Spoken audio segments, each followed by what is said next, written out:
Hey, yo mga katigangers, kainan na. Ewan ko kung ano ito. Parang igado naman.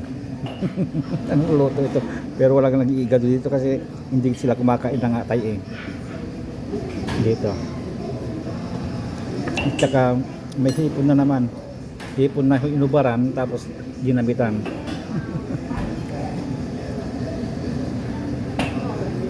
At saka yung kanin namin, dinumihan. May kanin kami. Ewan ko ano nilagay nila dyan. Ibabaw. At saka yung soup namin ay ewan ko palagi silang ano, paborito na ng bell pepper soup. Lagi yan.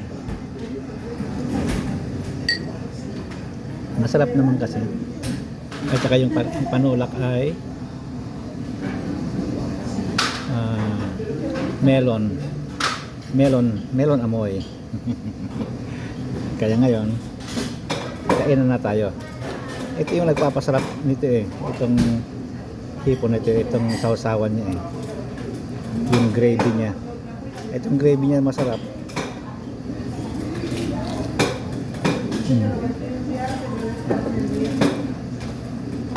Ang sarap ng gravy.